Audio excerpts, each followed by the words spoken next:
Would you agree with me that suffering is something which is not easy to accept? You agree with that? Okay.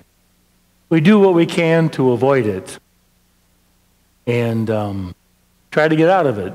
And it's like we hear in today's readings where Jeremiah was suffering. He was told to go and prophesy, speak the word of the Lord. And he found out that he was being persecuted from all sides. And so he complains about it. He complains to God and says, I'm an object of laughter and everyone mocks me.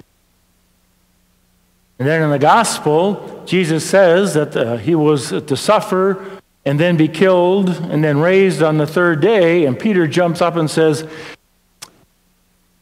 God forbid, nothing like that will ever happen to you. And by association to me either.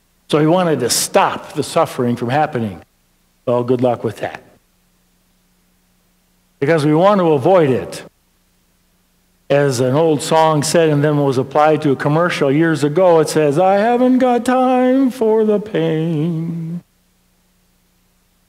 And it comes in our jobs.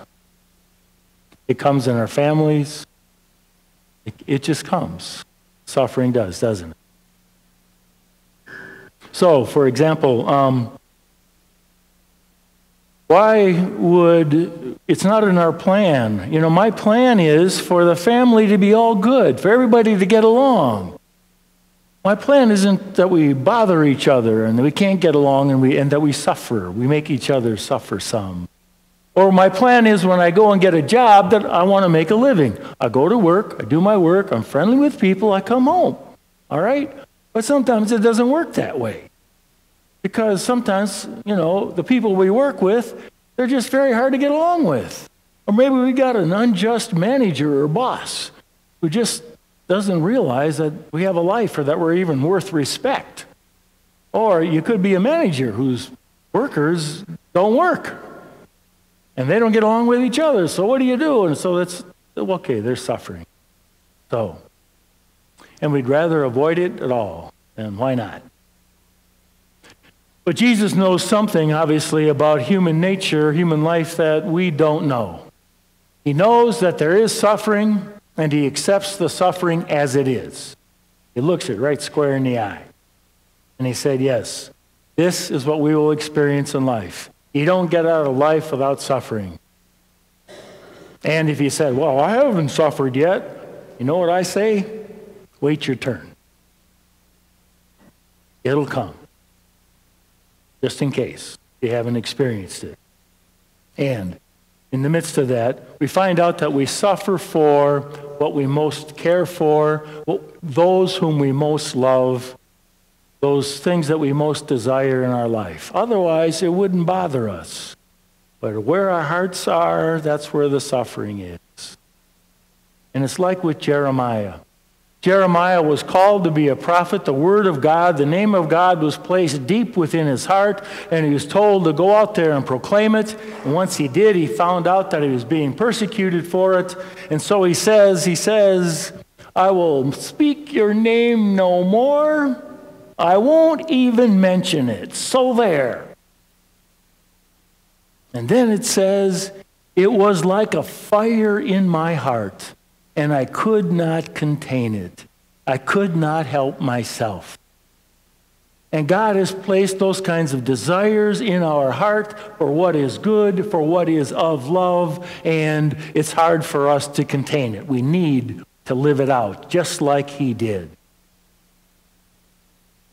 So how do you go about doing that? St. Paul in the second reading gives us a really good hint at it. Let's call it a hint. He says, do not conform yourselves to this age, but rather be transformed by a renewal of your mind, so that you may judge what is God's will, what is good, what is pleasing, what is perfect, to think as God thinks.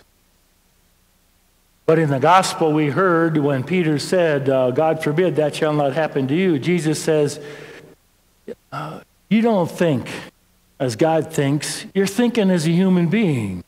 And to that we might say, well, duh. I am a human being. Jesus says, think as God thinks. Be transformed by renewal of your mind so that we might see how it is that God thinks, and we don't have to go too far in that gospel to find out how that is. And Jesus, right after that, he says, if you would want life, take up your cross and follow me. For those who would save their lives will lose it. But those who lose their lives for my sake will save it. And on one plane, I've just seen that to be true. As I've been a priest, I remember a person or two who said, I'm afraid I have cancer, so then I'm not going to go to the doctor. I don't want to know. And he died of cancer. Or there's something that's really has happened not so good in a relationship. It's become a real issue. It's like, well, I'm afraid if I talk about this issue, it might end the relationship. So they don't talk about it. And they grow further apart, and the relationship ends. But that's not just on that one plane. Those are the normal burdens of everyday life. And he says, pick up your cross and follow me. But we're talking about more than that in this gospel. Because Jesus says, take up your cross and follow me.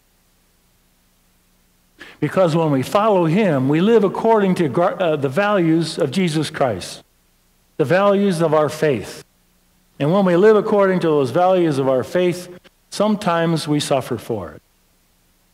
It's an easy thing to talk about, well, at least to bring to mind here. And that is what we know in our archdiocese especially, but also in the Catholic Church throughout the United States in recent years, there's been a lot about child abuse, pedophilia, and by a few of the priests, and the way that some of the bishops have not handled it well. And sometimes when we know that, and especially when it's in the news again and again and again, it's kind of hard to take and say proudly, I'm Catholic. I don't know if you've ever been there, but I have. So, and the conversation might go like this. It said, I know you're a Christian. Are you Catholic? Yeah. Yeah, I'm Catholic. So, how can you stay in a church and where these kinds of things were done and the mistakes that your leaders made? How can you even stay in that church? To that I might answer, well, I know it's bad. There's no way to defend it. And it needs to be cleaned up. And I also know that this church is so much better. There is so much more good than that little bad, which is bad. There is so much more good in this church that I stay in it. It is my faith. This faith gives me life. And it has its sins, as every church does, as everyone does. But there's so much more good in it. I'm going with the good. That's why I stay. Or they might say, oh, you're Catholic, huh? So you're probably against abortion. And you might say, well, as a Catholic and a Christian, I am pro-life, from conception to natural death. So in that sense, being pro-life, yes, I am against abortion and capital punishment and euthanasia and a few other things. I am pro-life. As Catholic, I'm pro-life. Or it might be that someone says, you're Catholic, huh? Yeah. He says, what do you think about this thing about the minimum wage? He says, well, as a Catholic, I know that Jesus Christ, whom I follow, was for the poor and for justice for the poor. So I believe in a just wage for everybody, whether you're an executive or in what we call our blue-collar workers. So I'm for a just wage. Whether you're male or female, equal pay, equal work. I'm for that. And yeah, the just wage, the minimum wage right now is not just. People can work 12 hours a day and still not may have enough money to live on. So yeah, I'm for some kind of a raising of that minimum wage. Some people think that the poor, are lazy. Well, maybe some are, but so are some others who are rich. I'm for the poor. I'm Catholic. And if you've never been criticized for being Catholic, I'll give you my Roman collar and let you wear that around for a day or two and see what happens. But the suffering isn't the thing. I mean, it's a willingness to take on the suffering for something which is greater. And that is the value for which we stand. Jesus Christ, for whom we stand. A message which this world so sorely needs. And if we look at that gospel again, we will find that Peter must have just heard the first two parts of what Jesus said when he said, I will suffer and be killed. But he didn't hear the third part, which is what we also need to hear. And on the third day, I will be raised again. That suffering is not the end. The values and the life for which we stand is the end. And we will be raised again. And we also need to realize that we do not carry that cross alone. Jesus has already carried his cross, and he will be with us to carry that cross as we try to be true to who we are and what we have been called to do, the life we have been called to live.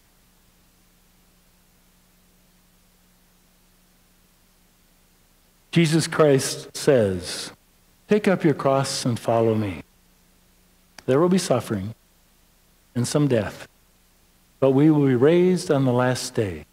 We will be raised again. It gives us something to live for.